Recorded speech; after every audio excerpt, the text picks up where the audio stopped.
Just hit it on here? Yeah, anytime we're going. Hello, my name's Charley Crockett, and you listening to Walking the Floor. I'm walking the floor over you.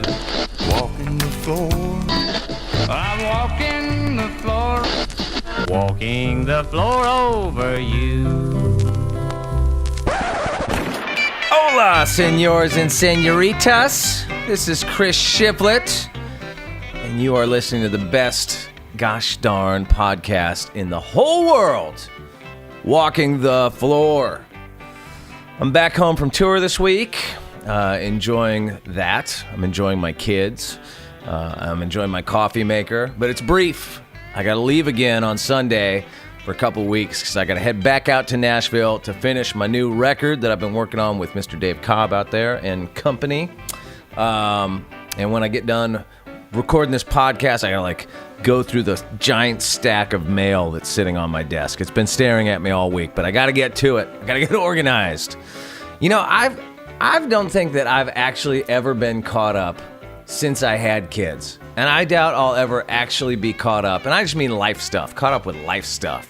I got a constant cycle of things that I'm not taking care of. And I don't think I'm going to get back in the game until probably my youngest kid goes to college. When I'm sitting here alone, empty nesting, that's when your old pal, Mr. Shifter, is going to get caught up with life.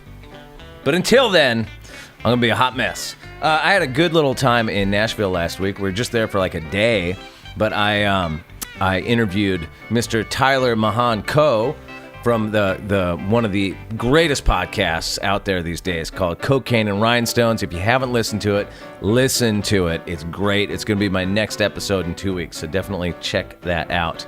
Oh, and I wanted to mention new friend of the show, Garrett T. Capps, sent me a copy of his new record on vinyl. It's called In the Shadows Again. If you haven't listened to it, listen to it. It's fantastic. He's a cat from down in Texas.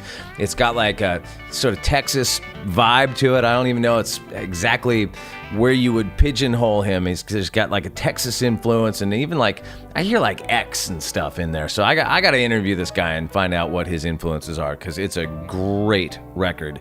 In the Shadows Again. He also sent me unexpectedly a really good Jerry Jeff Walker album on vinyl too. So thank you, Garrett T. Capps.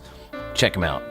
I want to remind everybody out there too that our website has a whole new look, and every week now we're putting links to the guests and things that we talk about in the interview up on walkingthefloor.com.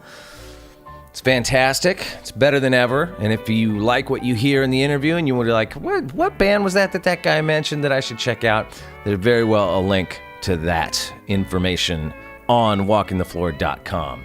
While you're doing that, get on over to your Spotify account and follow the Walking the Floor playlist, because I checked just now, we have 1,989 followers, which means we're only 11 short of breaking 2,000, which is well short of the 500,000 ultimate goal.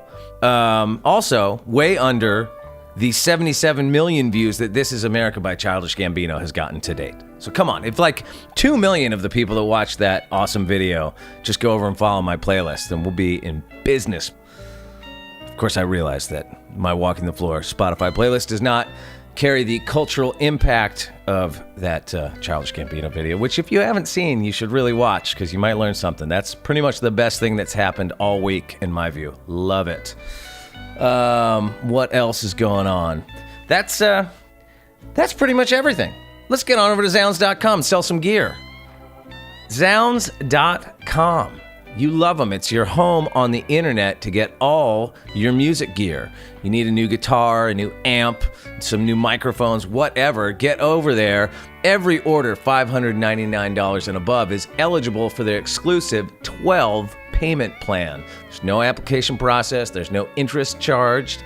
And you just make your first payment and the gear ships immediately. Zounds.com. All right, let's get on over to the interview. Call me up, darling.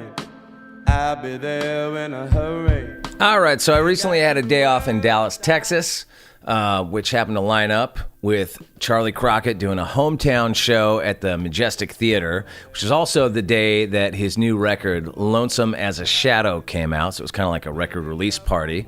If you don't know Charley Crockett, he is, in fact, a distant relative of Davy Crockett.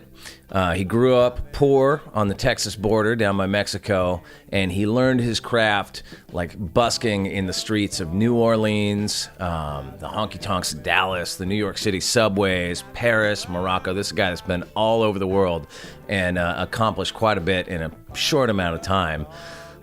This is his fourth record in 4 years, which makes him one of the hardest working men in Americana. He's making all the rest of us look pretty lazy. This is Charley Crockett on Walking the Floor. Hold me one more time. You know that I need you. Got to make you mine. I've listened to your program many times, man. This thing, you've heard it before? Yes, man. That's how I know about you, man. Oh, no shit. Yeah. I've listened to you talk to, obviously everybody's heard the Merle Haggard stuff, but you did Justin Townes Earl. Yeah. Really, really amazing conversation. Oh, yeah. He was great, man. He had the best line in that. I forget what I asked. I asked him something about his dad, and he goes, "My dad's crazy, but I'm a gangster." I did, yeah, I heard that. That's what you quote. That's like you took like a little clip, right? As a little trailer. Yeah. I think I did. Yeah, he's a big influence on me. He's one of my. To me, he's one of the most important modern people, like in kind of doing roots music. Yeah, I could see. He seems like somebody that you would have like toured with over the years. I wish, man. I've seen him around throughout the years, man. He came up to Northern California, up there where we was a couple times, stopping by my girl's place, and that's how I met him. And well, were you living in Northern California? Yeah, I was. Oh, whereabouts? Mendocino County. Oh, okay. Yeah, You've kind of been all over the place, right? My life, yeah. I hitchhiked a whole lot when I was younger, and so I started going out on those. I used to live out on them pot farms. On and off. Okay. I lived out there. That's kind of how I got going. Okay.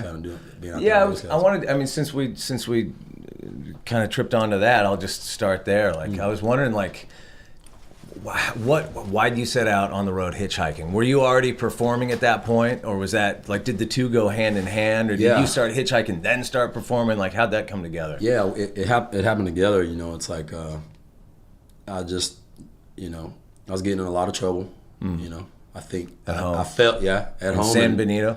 Well, and really in Dallas here, okay. And in New Orleans.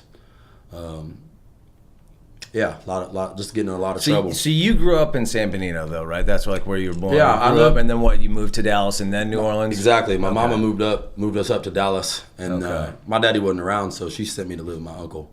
Okay. So I got to use some work on my voice for a night. Oh yeah, no worries, man. She sent me to live with my uncle in New Orleans, and that's where I started seeing street performers because he worked in the French Quarter. Were you already playing at that point? No, I wasn't playing. I was only singing. I had been singing since I was young. I mean, not in the official way, but I've been was confident in singing and loved to do that. Yeah. And then I picked up the guitar. She saw my interest. I was interested in sitting out on the street with the players out there, just kind of watching. And so I guess I was kind of like standing around them more before I started playing with them.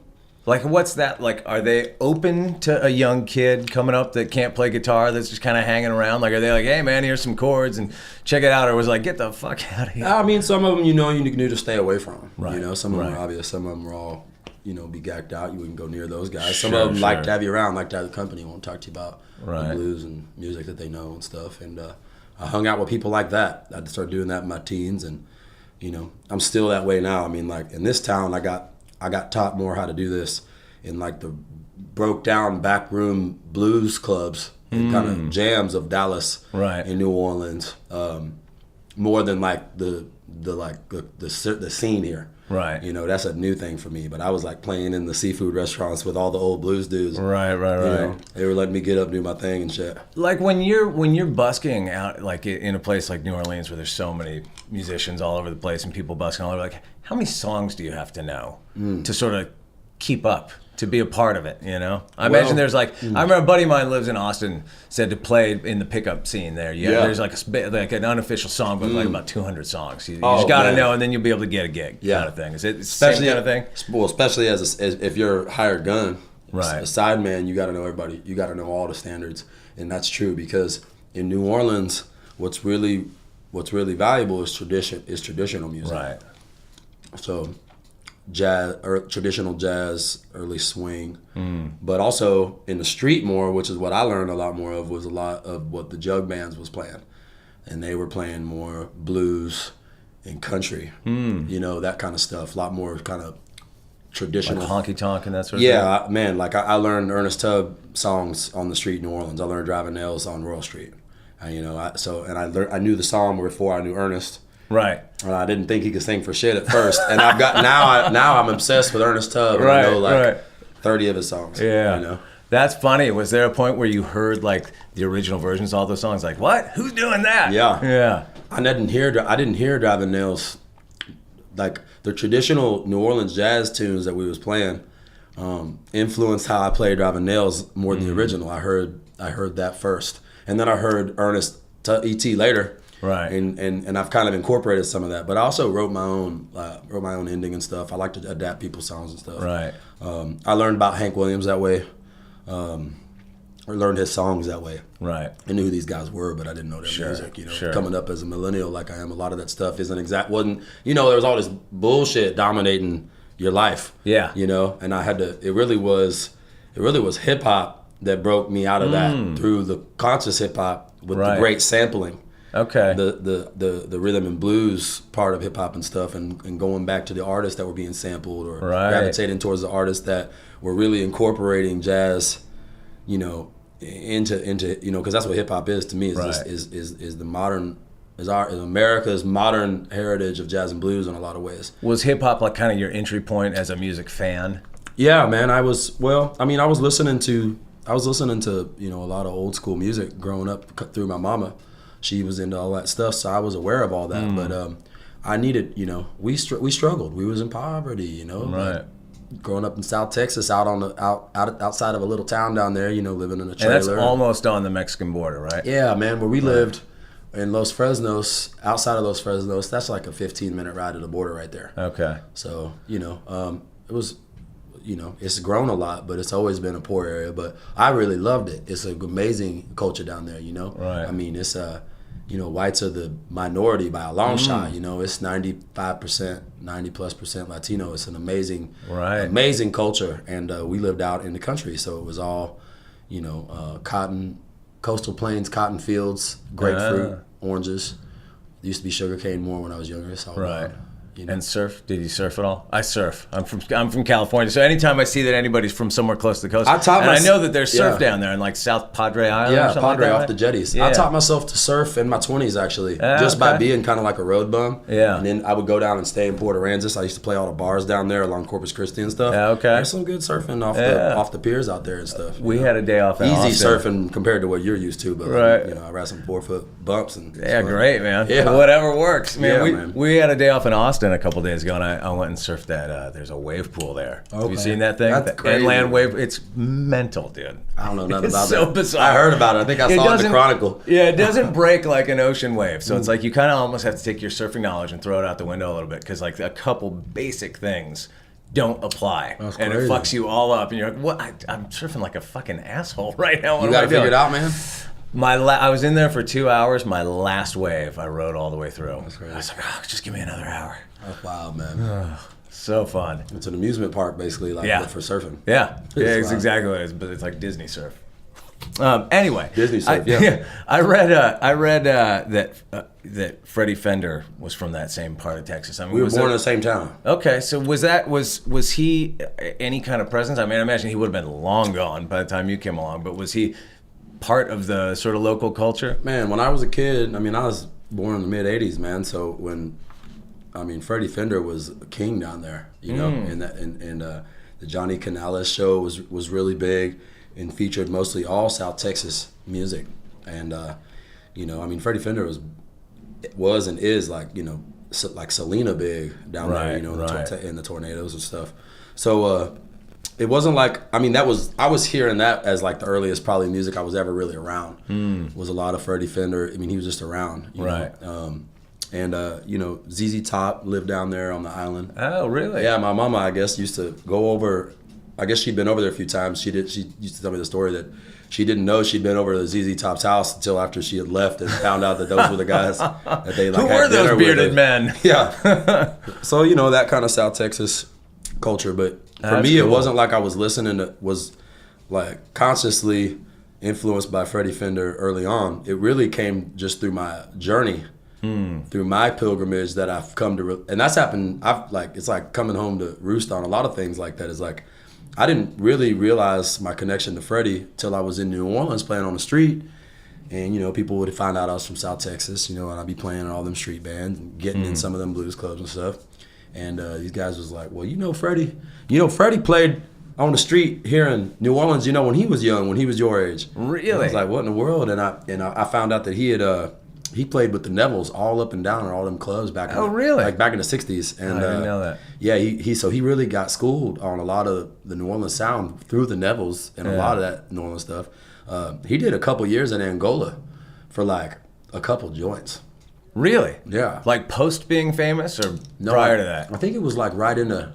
He had a long career because everybody knows him from like when the next teardrop, before the next teardrop falls, or like Wasted Days and Wasted Nights and Hey Baby, K Paso, all that type of stuff. But you ever heard that late 50s, early 60s stuff of him where he's doing like crazy Tejano, rockabilly, blues. Oh man, it's like he belongs in a category with like Clifton Chenier and like Magic Sam and like Howlin' Wolf and stuff, you know, for that early stuff he was doing. Yeah.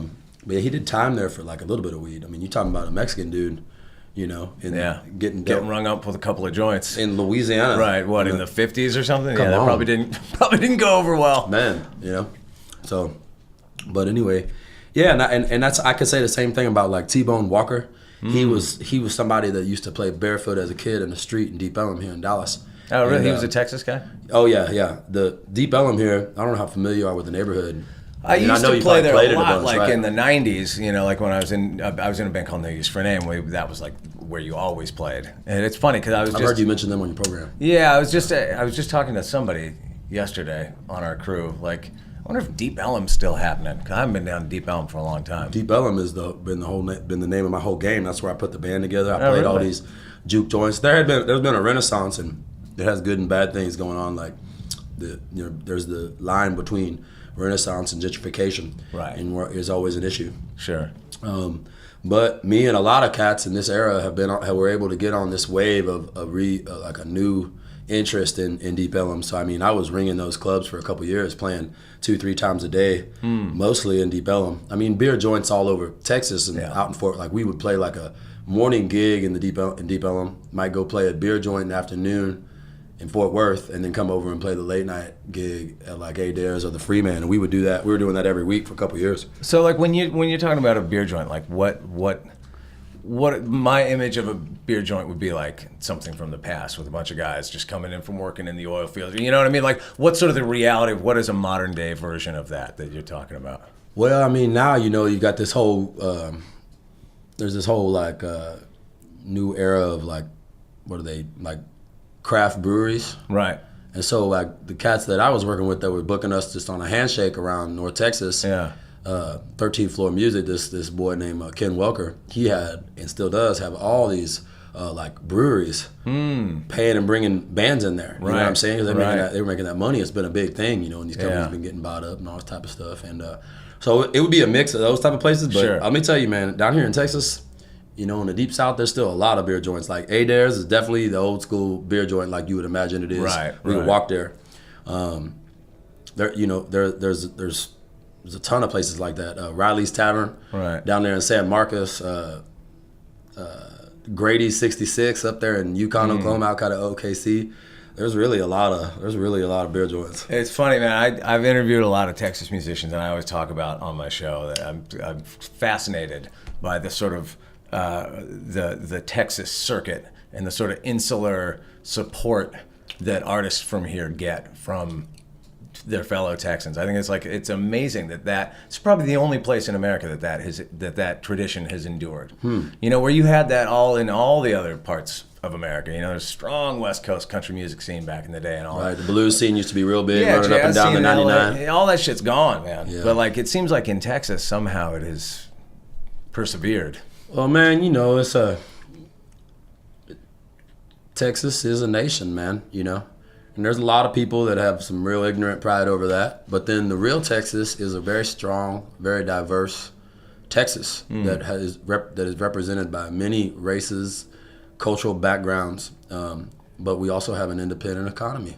You know, as much as Texas has a long history of a lot of, you know, Wild West dealings, you know, it does lead the country in wind energy now, even in the same fields that the cotton grows. Oh, really? Now this and down where I'm from on the coastal plains, right? Do they have those big wind turbines out in the water? They're huge. I think they say something like 10 to 15% of Texas's energy is generated by wind farms now. Really? Yeah, that's an accurate number. Now you think about that, considering this is like the belly of the like oil machine, right? You know, there's some interesting stuff happening politically down here. There was just actually on a lot of levels, yeah, that guy Beto trying to unseat Cruz. Yeah, we'll see what happens with that. That's interesting to watch. You know, I try to stay out of making any judgments on all that, but I heard that he's given that it's a close thing. He's outraised him, and it's all small dollar.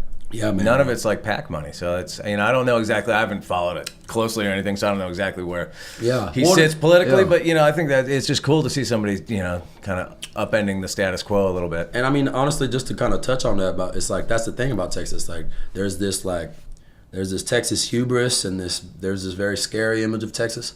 Then there's this other like really amazing, inclusive Texas. I mean, it's all together, you know. Right. It's all part of it. But you know, Texas was a country, right? And you know, for better or for worse, like it just that has never. I mean, all Texans, every background, feel that in some way. And so I think if you want to tie it to culture, like that's where it really can show in a positive way. You know, like I love, you know, Dallas. Like that's what I mean, man. Like that Dallas sound, like Deep Ellum is really true. Dallas is really one of the most important cities in the world in the history of blues because of Deep Ellum, because it was the first black commercial district in the state of Texas before Houston. So, or anything, you know. And I mean, let me name the people to you that played on the street in this neighborhood. We're talking about Robert Johnson, Lightning Hopkins, right?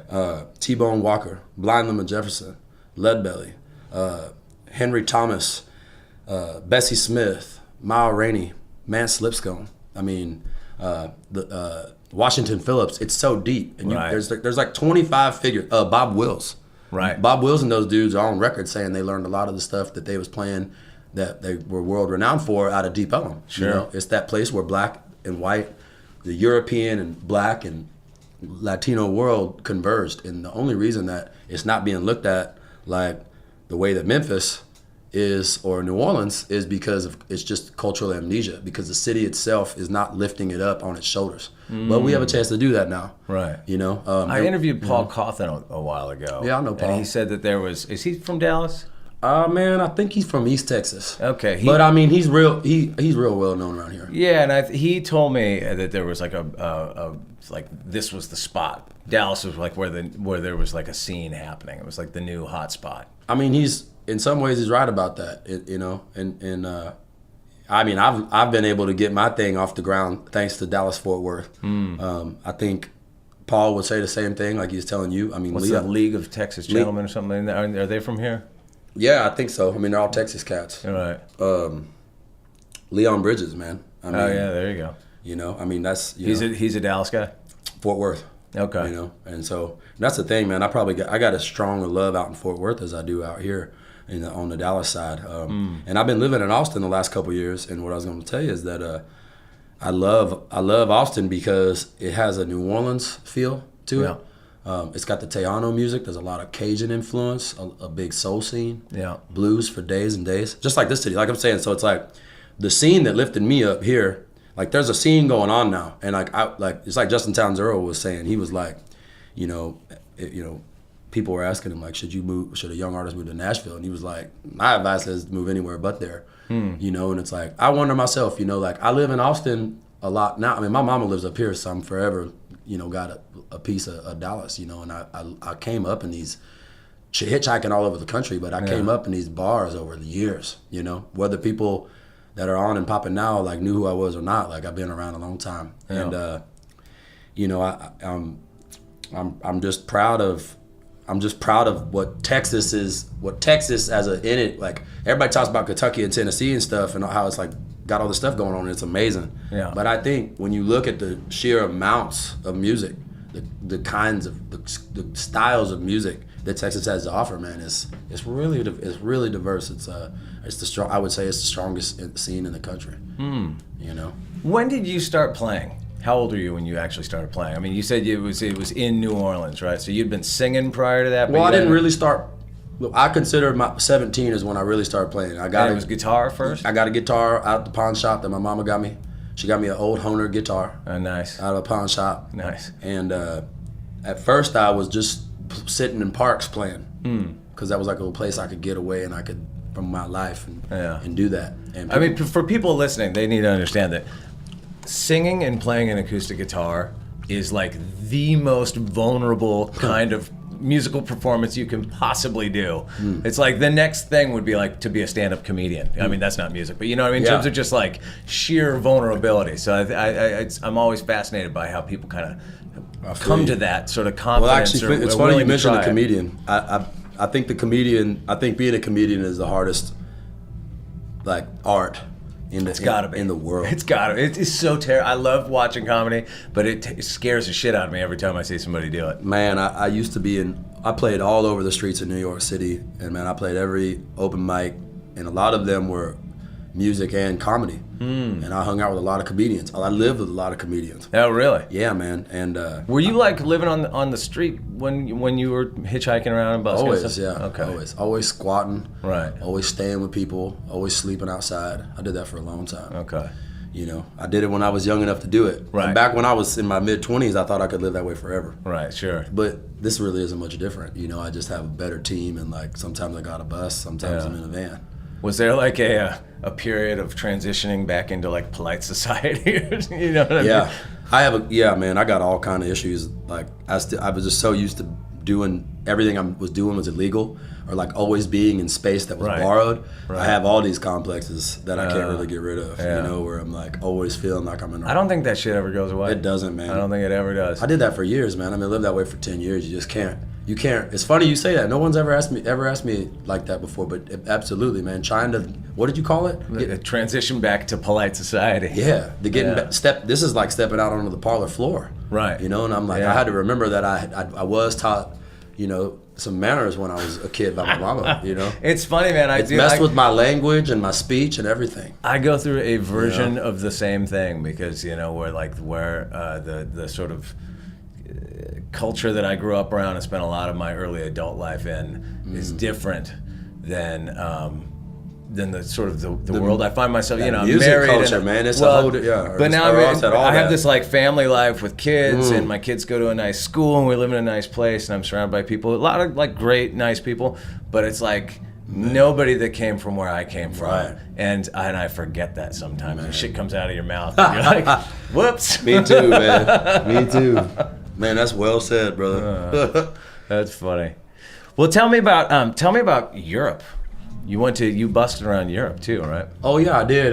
North Africa? Did I read something about that? Yeah. So in Africa, I wasn't busking as much. I'll tell you what happened. So I mean, I was playing on the street in New York for a few years, like 4 years, and I started out at first just playing in parks up there, and people started throwing me change, and I was just there to get my space. They started throwing me change and started moving to better places in the park. Started making more money in the park. Then I started trying playing on street corners down in like the cooler neighborhoods. Like I wanted to play on the street in the East and West Village and up and down Bleecker and stuff. But I found out that they don't really let you do that. They run you off. It's very tough to get people's attention with the traffic from the cars and stuff. Same thing on the train. You want to play at train stops where there's gaps in between the trains. Like during rush hour, it's impossible to perform and get anybody's attention because it's too loud from all the trains flying around. And the street was like that, so it forced me down into the subway. And in the subway, it's actually, you are supposed to have a permit, but if you're not amplified, at least in the era that I was down there, and even now it's like that, and you're not really annoying people, they don't mess with you. Right. You see the street performers on the subway in New York and stuff all the time. Yeah.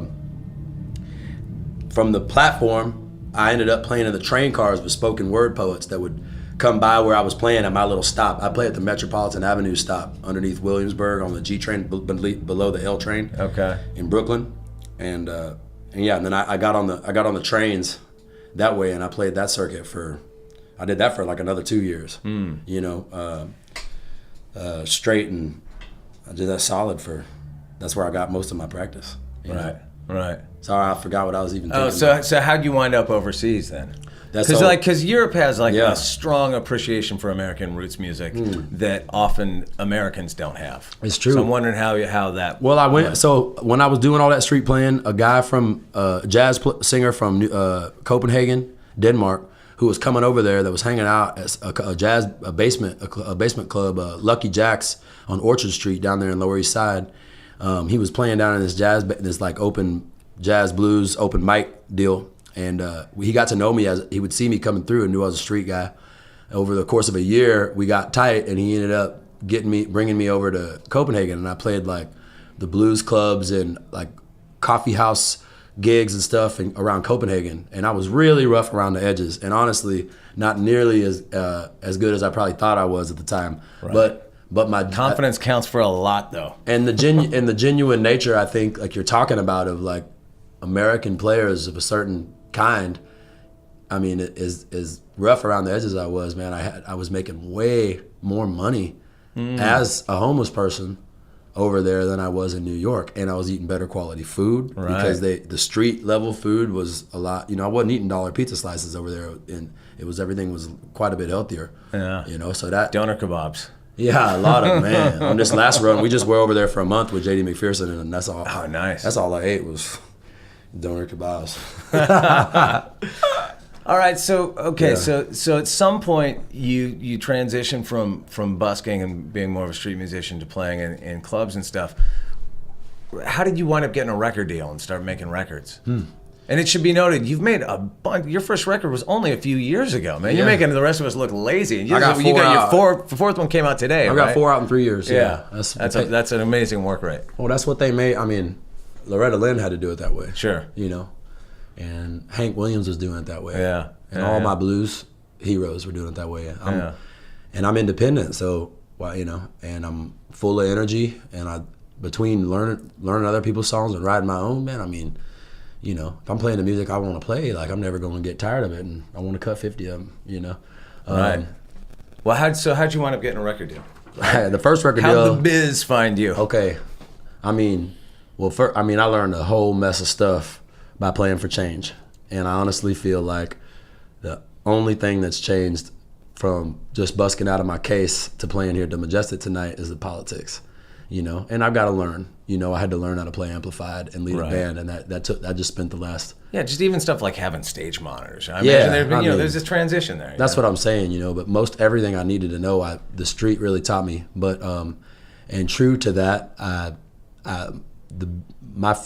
was discovered by the industry on the train. My band, my group, we were called the Train Robbers, just an underground collective, a loose collective, and we were like getting money. It was working, man. My team was tight, and we were just racking it up in them train cars, flipping every one of them over, and killing it for a couple years. I mean, people knew us on the street all over New York. Really? I can't wait. I hope to get on a late night show in New York one day. Yeah. I swear to you, remember me saying this, that a whole bunch of New Yorkers are going to come out and be like, man, we saw this dude in the trains years ago. Right. There's a lot of footage of me in the trains from back in the day.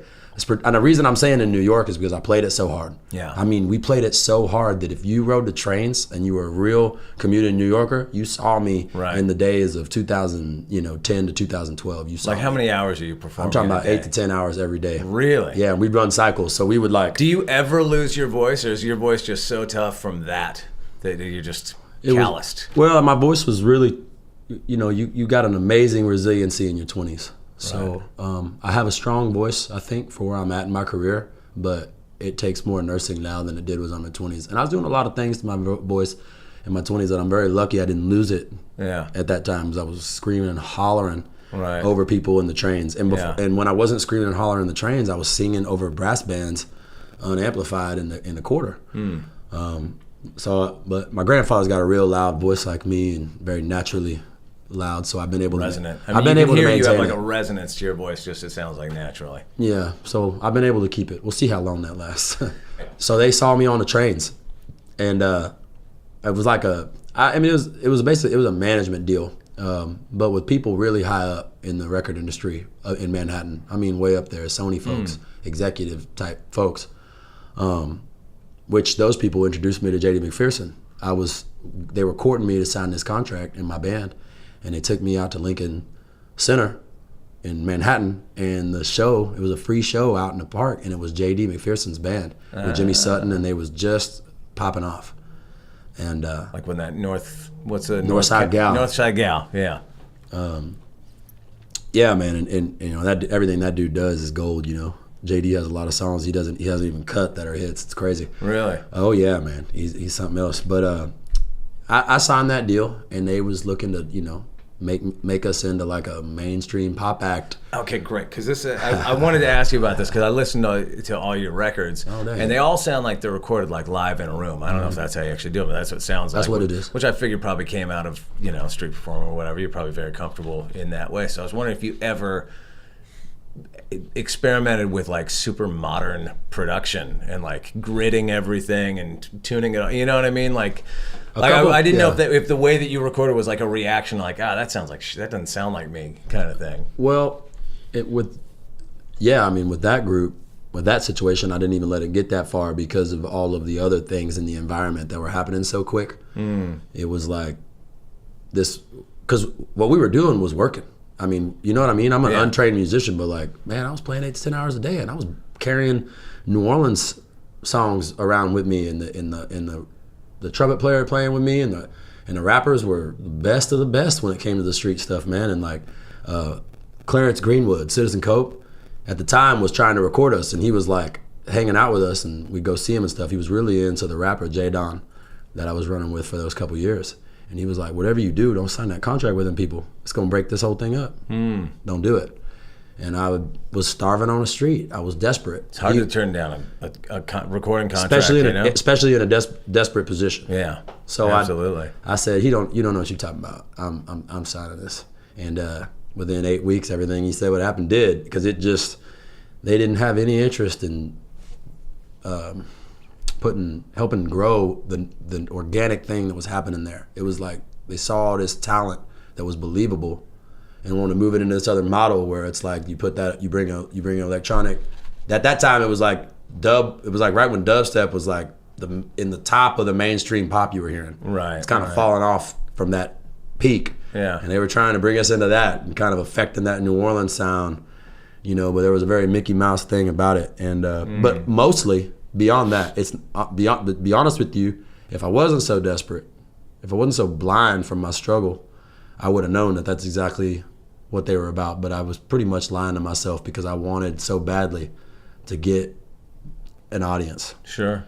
So I can't just blame it all on these people. A lot of it was me just not being ready, period. Right. But you know how it is. It's like that first time when you got to brush with the business real hard, fall down from it, and then reflect, get back up, figure out what you're gonna do, and then it tends to work for you. So I sat there. It either works for you or it's the end of the line. Or it's the end of the line. If you keep going, then it's like makes you stronger. It just about knocked me out, man. And I had already been playing on the streets for years, and I did not want to go back into squatting in these warehouses, man. Right. When that deal fell out, but it just wasn't it wasn't what I thought it was gonna be, and but I needed that because while I was sitting on the sidelines waiting that contract out, I started getting myself together, and I said, you know what, I'm going to record all this stuff myself. Right. And I'm going to When did you start writing in all of this? I have always been. I was writing songs basically before I was playing. I was just loved music, and I was naturally coming up with stuff and not saying, oh, I'm going to write a song. I was just coming up with it.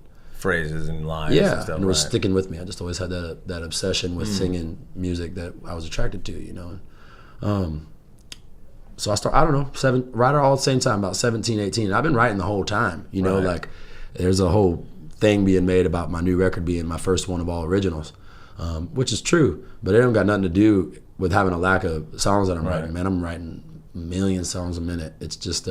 But that's a thing in like a lot of roots music, is playing other people's songs. And I just love that music so much, man. It's just, I got an Elmore James song I do called Cry For Me, Baby. And the way we do it just cooks like a rockabilly number, and I feel connected to Elmore by playing music that I know he was touring on and stuff, and it's like, it's like Etta James didn't write none of them hits, but you can't tell me those ain't her songs. Right. Those belong to her. I don't care who wrote them. Absolutely. Or that version at least, and it's sold too. Hank Williams did that too. Lovesick Blues was 50 years old when he cut it. and had been cut by many people. And that was his first sustaining radio hit. Right. Number one. Right. It was like it stayed up on the charts for some crazy amount. Yeah. And that became a pipeline for him and Fred Rose and all them writing all them hits. Right. You know what I'm saying? And the radio cats didn't think that song was gonna go anywhere. And even the people around him and his team thought it was too damn podunk and hillbilly to work. And it lit the damn as Hank would say, it lit the woods on fire. Yeah. God, I don't know if you watched that movie they made about him. I thought it was terrible. I was like, how do you bad. make a shitty, turn that into a bad story, man? That's like the greatest story of all time. I honestly, in a lot of ways, I attribute that to a lot of the hollowness in, fast money, cheap consumer nature of like where we're at right now in a lot of our society. Yeah. I'm like, yeah, man, it's the cleaned up version. Man, it's like, it don't even got nothing to do with Hank. Right. Right. And they were sitting there saying, oh boy, I'm sorry to knock this dude, but they were sitting there saying that he was singing them songs well, and he wasn't. Right. He was butchering them songs. Right. I know a lot of my friends that could out sing and probably out act them in that role. Right. You know what I'm saying? So, yeah. And I'm only passionate about that, man, because it just means so much to me, just like it does to you. A lot of us. I was excited it was coming out. Too. Because I like that actor and others. Oh, great. Yeah, great actor. Awesome. Yeah. Not in that role though. Yeah, didn't work. Did not work. I think they should have given it to Matthew McConaughey, and I think somehow, right, even if he can't sing, he'd have pulled it off. Yeah, just fake the singing, man. Come on, get a good singer in we there. Can do this. Right, we can do this. It's 2018. We can do this. For real. Well, let's try again here in a couple years. Somebody needs to make that into a Netflix show so it can be longer and way more fucked up. That's my call. Okay, so tell me about our working with our mutual friend, Matt Ross Spang, who produced your new record at the legendary Phillips Recording Service. Oh, man. Did I get that name right? Phillips Recording Service? Sam Phillips Recording Service. Sam Phillips Recording, which, by the way, I never even knew that place existed until I met Matt, who's has an encyclopedic knowledge of all things Memphis related. Boy, he does. Yeah. And that's why he and I fell in together so well. Because he cut his teeth at Sun. Still there, I mean, they started working at Sun Records when he was 16. Yeah. And he's still a young dude, but goddamn, he's good. Man, he's good. Yeah. Same for me, man. I had hoboed through Memphis. I played at Lafayette's, and I played the High Tone, and used to play at the Buck back when that was a thing. I think maybe it's gone for good this time. I don't really know, but what were we talking about?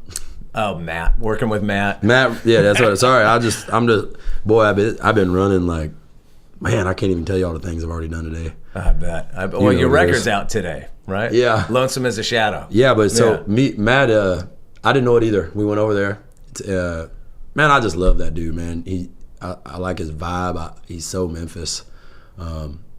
He knows all the early Sun recordings. Yeah. And that's the sound that I want. Yeah. And that's the sound we got. Yeah. But we put that we mixed in some stacks and some high records, soul in there, and I mean, it was all a dream, man. I've been having like daydreams about being back in that studio and how out of my body I felt, just being in there like with all that energy from all them cats, and they cut so easy. They didn't redo it, doesn't it? Because he showed me some picture of it. It looks like I've never actually been there. We're gonna be in Memphis at the end of this. You need to get on in there. I mean, Jared. It looks like beautiful, like it's like 1962 in there forever or something. Ain't nothing changed.